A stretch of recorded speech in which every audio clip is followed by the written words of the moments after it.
There's only 2,000 of these in the world. We want to find out, are these Washington Redskins this year capable of doing that again? They're 3.5 games behind Dallas. They're 1/2 game behind the Giants and 1 ahead of Philadelphia. This week on the show, we'll talk about these Redskins. We'll give them a grade, and we'll tell you where we think they are to getting this. We'll be back in a moment.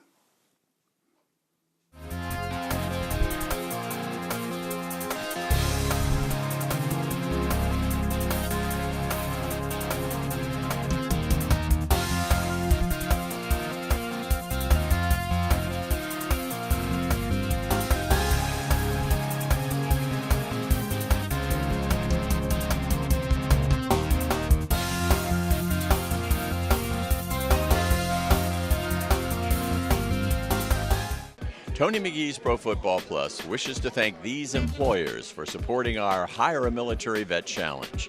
Special thanks to Veteran Staffing Network, Mercedes-Benz of Arlington, Department of Health and Human Services, Montgomery County, Maryland, Bechtel, MVLE, CSC, Strategy Management, Caliber, Mainline Protective Services, and Easter Seal serving D.C., Maryland, and Virginia. If you're an employer and want to get involved, contact Red Mag Plus TV at AOL.com.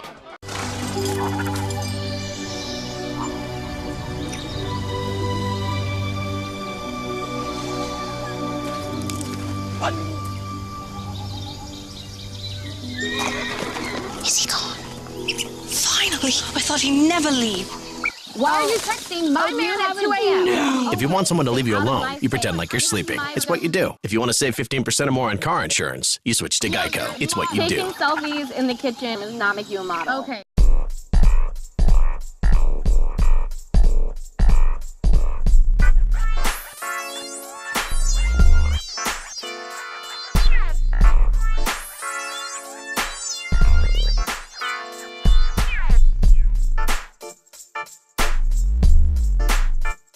Welcome back to the Tony McGee's Pro Football Plus show.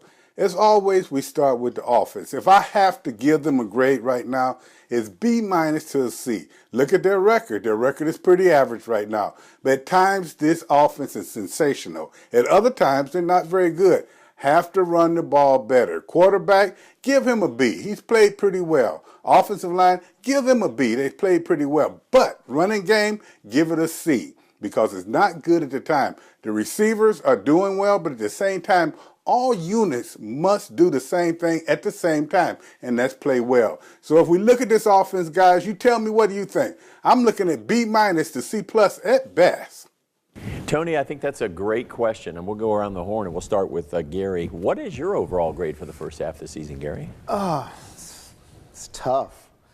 There for a while, I had them at probably like a B. Start of the season, I thought the offense actually was doing really well. Then they hit a nice thing because the defense came up and helped supported them, so I still had them at the B. But this last performance, I'm with Tony. I'll C. Probably a C. What about you, Donna?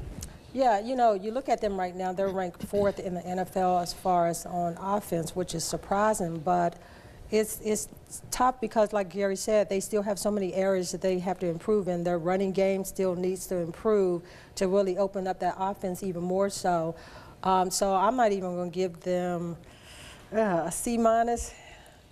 It's a good problem to have, though. Yeah. Because you see how much better they can be. Even then, and early in the season, when they were scoring, 30 points, you could see there was room for improvement, which means you can be a 40-point scoring team, which is awesome.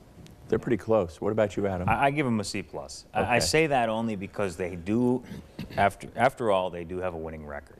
And because of that, they've been banged up. Jordan Reed's missed his share of action. I mean, you had other issues, and so Robert Kelly, if he can get him going, they'll be a lot better in the second half of the year. You know, the reason why I can't give them too high is that they have problems in the red zone, and that's been their Achilles heel all season long, that they get down there at least 4 or 5 times, and then they come away with maybe a field goal or maybe nothing. And not only that, the top penalized team with the Jaguars. So they've got to be able to cut down on some of their mistakes in the second half because that's killing some of their drives also. Yeah. Tony, you had a comment, too, about Trent Williams. What was your overall outlook on that? Now back to an important part of this team going forward on the offensive line. Trent Williams out 4 games. Now people start speculating. Should we forget about Trent? Niseki is a very good player, but at the same time, Trent Williams is a Pro Bowler. So what do you do going forward? Do you look at this as a chance for a young player to get in, or do you give Trent another chance? I think you give him another chance because he's a great player. We all make mistakes. At the same time, he can help this team. Now listen to each of you. Don't throw him under the bus, Donna. Just give him a chance. What do you think, Donna? It's tough, Mike, because you lose a player of his caliber at this stage of the game, 4 games. This is the toughest part of the season coming up where they have played Minnesota. They've got to play Green Bay, Arizona, and Dallas and Philadelphia again. So you hate to lose him. So this is an opportunity for other people to come in, but you know what? That's a tough one. You know, I often wonder who gets the most grief. Is it your paycheck, or is it your wife and kids and everybody else in your family that gives you a hard time about losing $1 million that way? What do you think? You'd be kicking yourself, wouldn't you? That's a whole other time. $1 million. I mean, think about that kind of money. It took me 10 years to make $1 million. Yeah. Just for you know, a brief respite of pleasure. $1 million. Would you do it? I didn't think so. Adam, would you do it? No. No, not for $1 million. I'm not even losing a penny. so let's talk about that. Yeah, now we're playing a team that is in somewhat of disarray because they've lost Norv Turner. Now he's their offensive coordinator, and so naturally we're talking offense, the Redskin offense right now. But anytime that happens, and they're on a 3-game skid, this is a team that's somewhat wounded coming here, don't you think, Gary? Yeah, I mean, I agree. But again, one thing I know about football, any given Sunday, another team can turn up that you wasn't expecting to turn up, and you can play a way that you didn't think you were going to play. So that's why it's important that you're always on point. You're always putting your job on the line to do things the right way. Yeah. But that was a shocker to lose Norv Turner. He resigns. Yep. It's 64 like, what? years old. Yeah, and it was a young. disagreement between him and the head coach as far as that goes. And now Sam Bradford is struggling quarterback-wise. Yeah. So that team played better last week, even when they're lost. But still, like Gary said, any given Sunday, it doesn't matter if you don't come to play. Adrian Peterson's out till week 12. Now that's hurt him. Yeah, you know, I'm going to say this. This is a team that they have played several times here over the last decade. And on at least 2, maybe 3 occasions, they've lost to Minnesota. So this is a team they have to come ready to play, or it'll be a long afternoon. All right, so actually we had Jordan Reed as our player of the season so far. Any qualms about that? No, I think it could be a tie between him and Crowder. I do. Yeah, exactly. Well, you know, Crowder Exactly. Crowder got special teams player. You know, all those years we had that 8 yards per punt average. He's averaging 19.2 yards with 12 returns. So I'm with Gary on that one. He's playmaking. Yeah. Whether it's returns, whether it's special teams, whether it's offense, you know, he's playmaking, and he brings an excitement with his game. I'm with you, Gary. I think I may have picked Crowder because of the fact that he's done it on offense, and then he's doing it on special teams, and that's a lot of wear and tear on your body. And as great as Jordan Reed is, Crowder has done it on 2 areas. Do you think one of the biggest surprises this season has been the addition of Vernon Davis and what he's been able to bring to the team? Very underrated addition. Not only does he have a lot of experience in the playoffs, but he also has a Super Bowl ring from his tenure with the Broncos last year. So he has been a big factor in their passing game. But not a surprise. No. Like, he's Vernon Davis. Yeah, so it's not a surprise. Well, he's been a beast his whole career. The only thing I Kirk will says, say, though, is yeah. he's getting up there. I mean, he's in his early 30s, and so Yeah. typically Kirk players says I he get has- can't out. tell by Not his at all, play. yeah. He says he has elite speed, and I've seen it. Oh, yeah. Tell you what, Especially when on it that comes to wheel play, route. I mean, Yeah. he's a playmaker. It'd be Yeah. like saying, that's like telling somebody Jerry Rice couldn't play. No. The day Jerry left, he was still as good as he was when he first got there. It's just what it is. I mean, he's just that kind of guy. And it's nice to have both of them, Jordan Reed and Vernon Oh, Dean. yeah. One go down, you got the big other, for or them. else both of them, healthy Big and being plays, on the I field. mean, Yeah, don't forget Niles either. Okay, so we're going to take a break, and when we come back, Tony's going to talk a little defense, and he's going to put it to us, I'm sure.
When I look at this book, Chicken Soup for the Sports Fan's Soul, I think of one thing. I think of a good defense. Now you look at the Washington Redskins defense. Right now, their grade can be no better than a B- to a C as well. I know you're saying, well, why did he leave out the C+? Some facets of the team on the defense can get a B. Some will only get a C, maybe a C+. Let's take a look at it. Defensive backfield, I think they need a B. A B- maybe, but a B. They have played pretty well. Defensive line, I look at you as, okay, you get a C+ right now. In the beginning of the year, you did not get there the way you should get there. You are getting there now. Linebackers, I have to give you a C. I need to see more action out of you guys. So when I look at this team, B+ to C- defense. Well, Tony, I knew you would grade your defense a little higher than you did the offense. Doesn't that make sense? Yeah. He graded a B-. All right, what do you think, Gary? What do you think the defense is playing? A, B, C, D, F? I think they've probably, in the beginning of the season, they probably at a D level. They went on that great streak, and they were probably at a B+ level. Now I think they're back kind of like at a C level. So overall, I give them like around a C. Yeah, what do you think, Donna? I never did think they were at a B+ level or a B. But I would think that because they couldn't stop the run and still can't, that's an area that they need improvement. I would think more so like the offense, a C-. There's a couple games. That streak, I mean, because at the end of the day, their job is to keep you 17 points or less. Yeah, they did but, it like but, 3 but games that's in not a going. row. That's not going to make me give you a B+. Well, if that's You know how hard Tony it only is to gave get a a B-. grade. He only gave a B-. What do you think, I Adam? can go with a C or a Okay. C+. And I say that because at key times they've been able to force a turnover. Okay. I mean, if you take the Giant game, Sua Cravens intercepts Eli Manning to prevent him from scoring. I mean, you have other moments like that, or you get a big sack. Other times where they get, a conversion or something like that. So keep them from getting a conversion. So I say C+.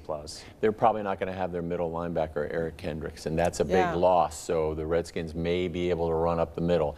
So let's get it from Donna on your inside sources. Who's the starter this week, Matt Jones or Robert Kelly? Robert Kelly. Ooh, what do you think, Gary? Matt Jones or Robert Kelly? Probably Robert Kelly. What do you think? I think Robert Kelly, and I think so because Matt Jones struggles to hold on to the football. If Robert Kelly can keep from doing that, from fumbling, he'll be fine. My inside sources say Matt Jones. Okay, Stephon Diggs, big-time receiver. You put Josh on him the whole time? Gary, what do you think? Sure, they tried that last week, and I don't know if it worked as well as they had hoped, but I would. It's like Darryl Green when we had, you put your best guy on the best guy, and you follow him around the whole time, and hopefully the best guy wins, and hopefully it's our guy, Josh. Now, Donna, this is not a particularly productive team. They came out of their last game. They were 2-5 in the red zone. Does that sound familiar? Yeah. Now, so the Exactly. Redskins are somewhat on an upbeat surge here. I'm looking at them to have a pretty good game against a team that really is awful on defense right now.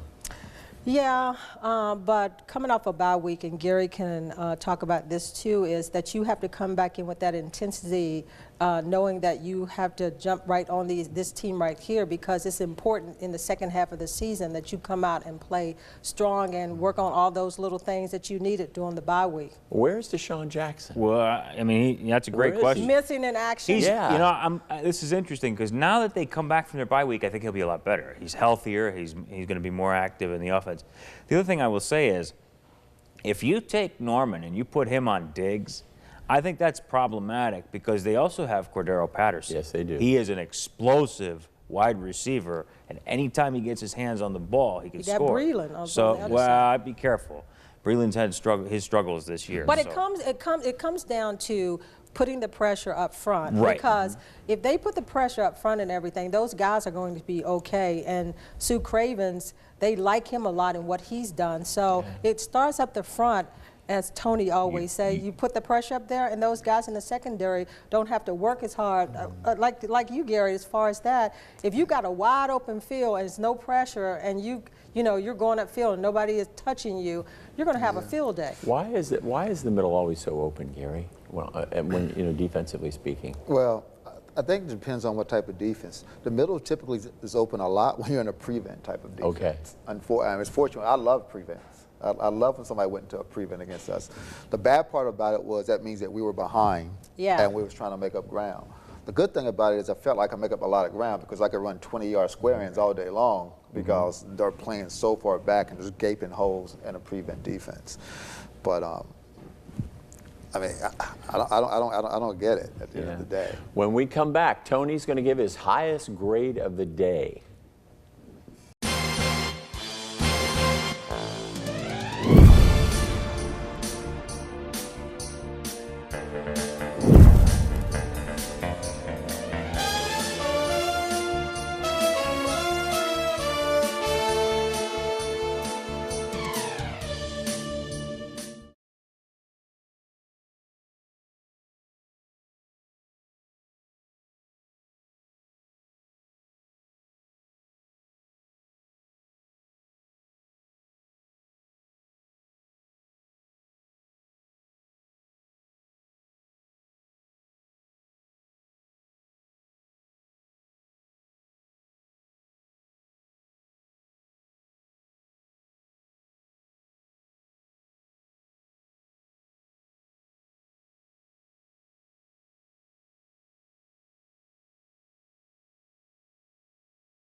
Is that iced tea?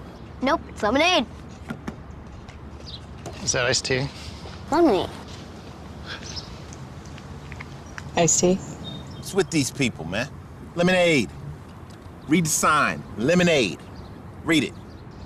Okay. Delicious. Iced tea at a lemonade stand? Surprising. What's not surprising? How much money Marin saved by switching to Geico. No iced tea. It's lemonade, man. 15 minutes could save you 15% or more.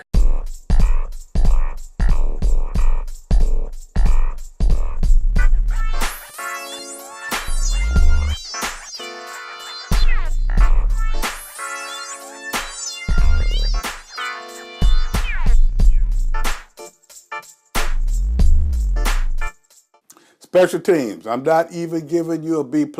You started off well. We talked about improvements. You guys in the studio, you know what I'm saying. The kickers right now, they're nothing special. They're doing okay. You look at the coverage team, they're average. Return team, very good. And Crowder, you deserve a B+. But I tell you one thing, special team, you got to pick it up. You can't just be an early season success. You got to do it the whole year. Well, I don't know about that, Tony. That's a pretty high grade because don't forget they gave up a punt return, a kickoff, I mean, at least some significant yardage. He grades them a high B. How do you grade special teams, Gary? For the year, Yeah. I'll give them a B. Okay. For that specific game, probably C+.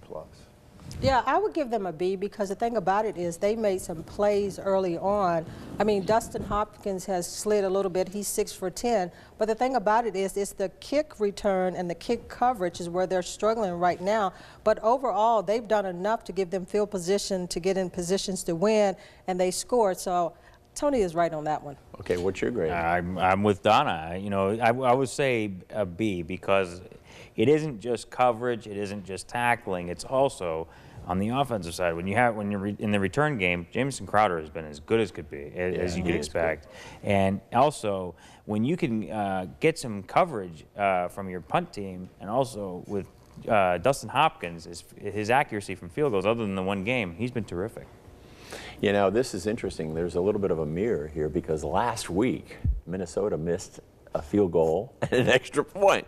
Does that sound familiar? That's going around in the NFL in general. I mean, it just seems like their red zone offense and their special teams unit, it looks like the Redskins. But you can't give up a big return. You just can't in the 20 seconds we have left. You just can't give up a big return in this game. All facets of the game has to be played well. But they should be better because their linebacker and safety that was injured before they went on the bye week, they get those players back. Does Crowder break out a big one? I think so. Yeah, I do too. A big one against Minnesota. I do too. All right, we'll take a break and we will be back to wrap up the show. I'm here in Bristol, Virginia, and now I'm in Bristol, Tennessee. On this side of the road is Virginia, and on this side it's Tennessee. No matter which state in the country you live in, you could save hundreds on car insurance by switching to Geico. Look, I'm in Virginia. I'm in Tennessee. Virginia, Tennessee. And now I'm in Virginia. See how much you could save on car insurance. Or am I in Tennessee?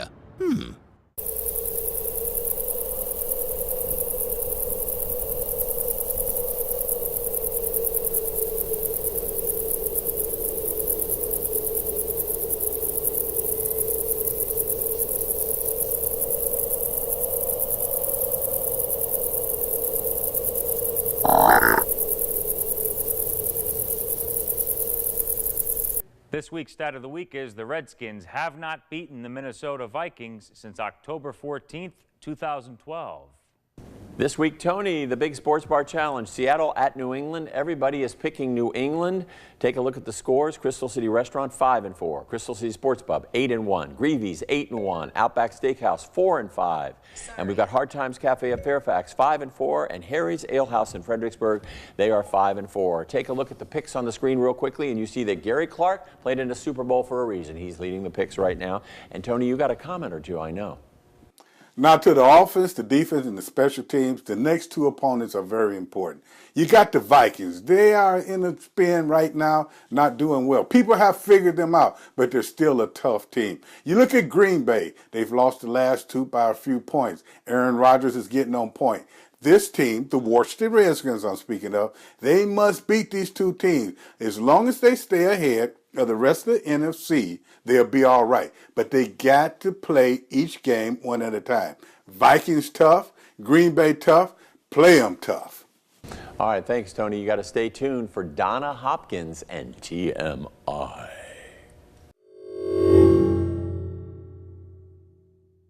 Hi, everybody, and welcome back to TMI. With me again is April and Morgan, and we're talking about Cam Newton. He said that he's being officiated differently than other quarterbacks in the NFL, so much so that he had a phone conversation with Commissioner Roger Goodell. So we're going to get right into this. Is Cam Newton being officiated differently than other quarterbacks, or is he just whining? Morgan, I don't think he's whining.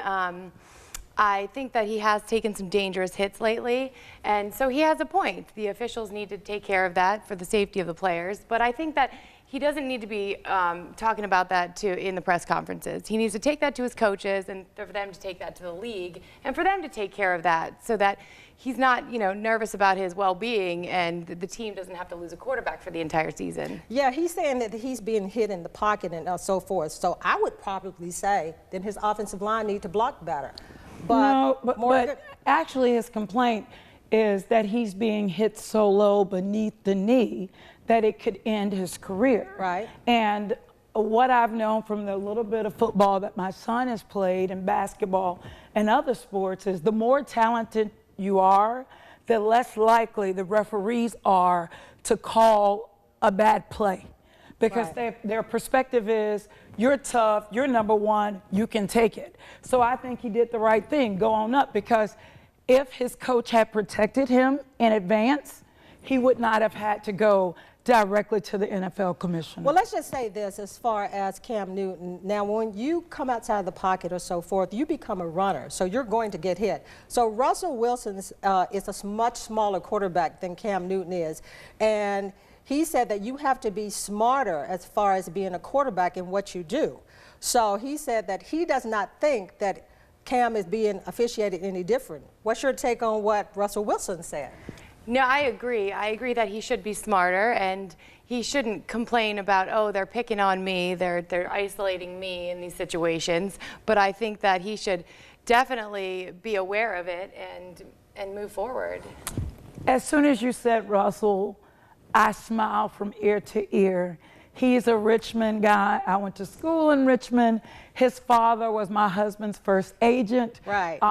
If Russell said it, it is true. It's the gospel? Is that what you're saying? It's the gospel, even if it goes against what I say. But no, the truth is, for each player, people are going to treat you different. And I think because of Cam's, he has a very showy, over-the-top personality. I do believe he's going to be treated differently.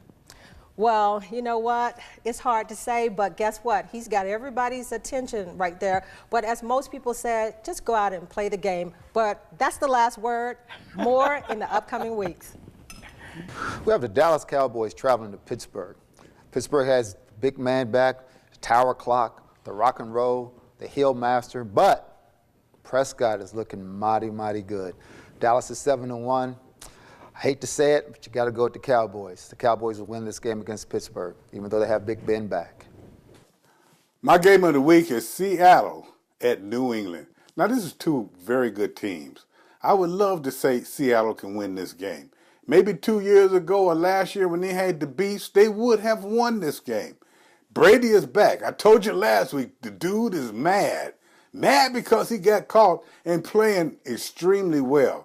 So when you take a look at this game, you look at Seattle, Russell Wilson is hurt a little bit right now. The running game is not the same, and the defense can't hold people like they used to. So when you look at this, I have to go with Gary. Never bet against Brady. Seattle going to New England, give the win to New England. Quarterback Matt Ryan and wide receiver Julio Jones are a dynamic duo. Both are ranked #1 in the NFL, plus their offense is ranked #2. Now, that may mean problems for the Eagles secondary that was torched last week by Eli Manning and the Giants. This week, Atlanta at 6-3 will travel to Philadelphia to take on the Eagles, and they're trying to put their fingers on why they're sliding backwards after their 3-0 start. They have lost their last 2 games, and in the Giants game, turnovers hurt them right out of the bat. And their downfield problems might be the lack of a receiver, and the running game really hasn't gotten off the ground. And their rookie quarterback, as of late, has played somewhat like a rookie. So there is no way that I'm going against the high-power offense of the Falcons. Pick Atlanta. So we got the Kansas City Chiefs traveling to Carolina to play the Panthers. Kansas City is coming off a hard-fought win over Jacksonville at Arrowhead. Carolina, they went to LA, played the Rams, and barely snuck by in Anaheim. This will be a tough, hard-fought game between two very physical teams. Pick Carolina at home. I like the Panthers. My tip of the week is this. You're right in the middle of the race. If you want to be a winner, you got to play with the winner. So if you can't play with the big dogs, you need to stay under the porch. Mac! Here, Mac! Here! Well, we've come to the end of another show, and we said what we think will happen. One thing about it, none of us are going to hit a lick at a black snake. But for you Washington Redskins, we want you to win this game, one at a time. The Vikings are next. For you fans, we want you to come back next week. Hopefully we'll be saying we won. So therefore, we won't say goodbye. We'll say in the minute. Okay, high school seniors, don't forget the scholarship contest. The essay topic is identify a societal problem and how you would remedy it. And if indeed you are selected as one of the winning essays, there will be 8 laptops in the offing.